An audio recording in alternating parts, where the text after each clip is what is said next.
Hi friends, இன்றைக்கி ரொம்ப டிஃப்ரெண்ட்டான ஒரு கேக் தாங்க பார்க்க போகிறோம்.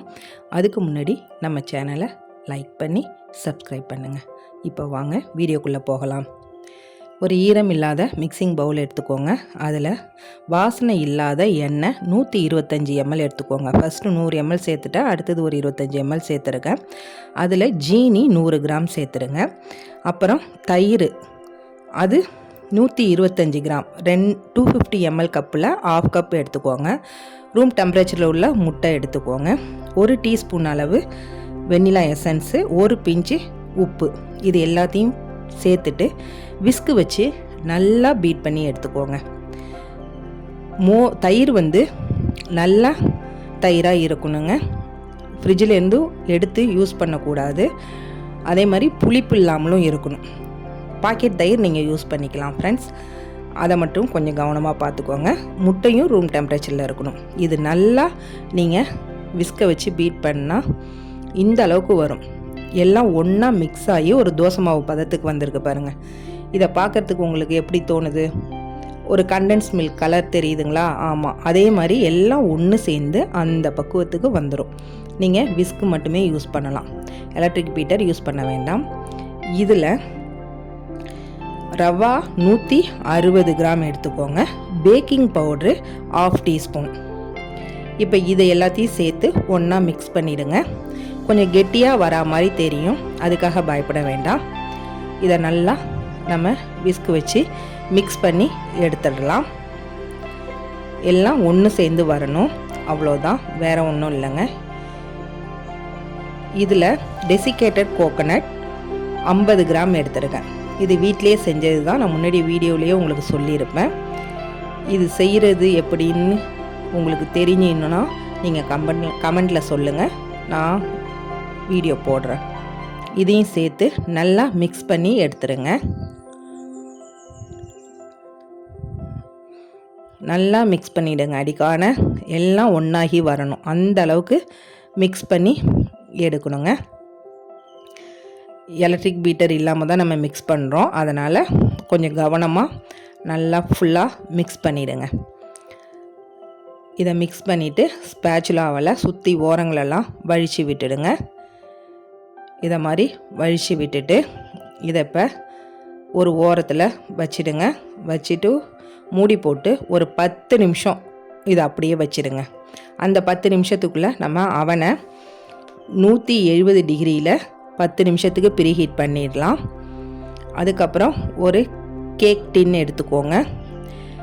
இதுக்கு 3/4 கிலோ டின் அல்லது 1 கிலோ டின் எடுத்துக்கோங்க. கொஞ்சம் அகலமாக இருக்கும், அப்போ தான் நல்லா பேக்காகி வரும், சீக்கிரமாக பேக் ஆகிடும். அது மட்டும் இல்லாமல் நம்ம சுகர் சிரப் சேர்த்து செய்யக்குள்ள கரெக்டான ஸ்ட்ரக்சரில் கரெக்டான டேஸ்ட்டில் வரும். நீங்கள் 1/2 kg ட்ரே எடுத்திங்கன்னா அது ரொம்ப மொத்தமாக ஆகிடும் கேக்கு.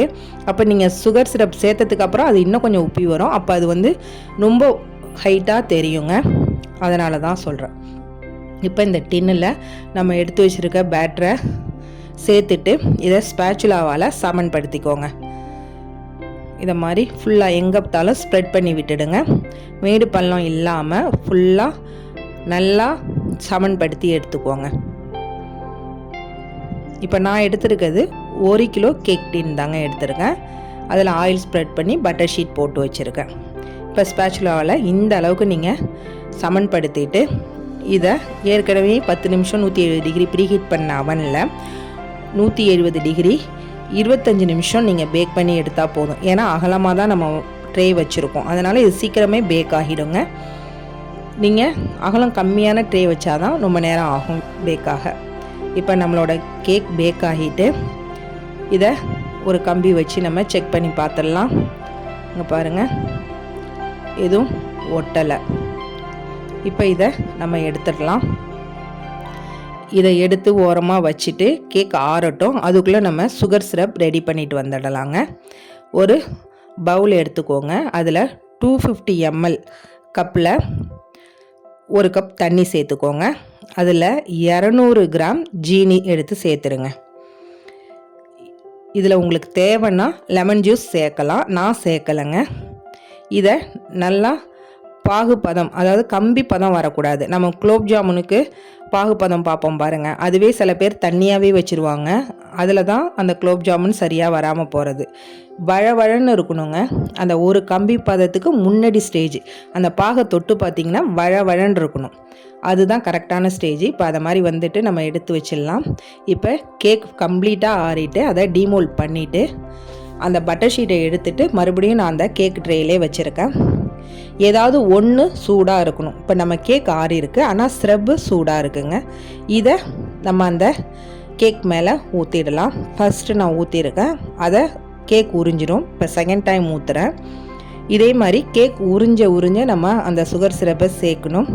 இப்போ சேர்த்துட்டு கொஞ்சம் நேரம் அப்படியே விட்டுடுங்க. இப்போ நம்ம கேக் ரெடி ஆகிட்டு இதை நமக்கு ஏற்ற மாதிரி என்ன சைஸ் வேணுமோ அந்த சைஸ்க்கு பீஸ் போட்டு எடுத்துக்கலாம். செம்ம டேஸ்ட்டாக இருக்குங்க. ஒரு குலோப் ஜாமுனுக்கு அடுத்த வேர்ஷன் அப்படின்னு சொல்லலாம். அந்த அளவுக்கு டேஸ்ட்டில் இருக்கும். இது மேலே நீங்கள் நட்ஸோ செரியோ டூட்டி ஃப்ரூட்டியோ எது வேணாலும் வச்சு டெக்கரேட் பண்ணிக்கலாம். அது நம்ம இஷ்டம்தான். ஓகே ஃப்ரெண்ட்ஸ், இந்த கேக் உங்களுக்கு பிடிச்சிருக்கா என்னென்னு கமெண்ட்டில் சொல்லுங்கள். இந்த வீடியோ பிடிச்சிருந்தா லைக் பண்ணி சப்ஸ்கிரைப் பண்ணுங்கள்.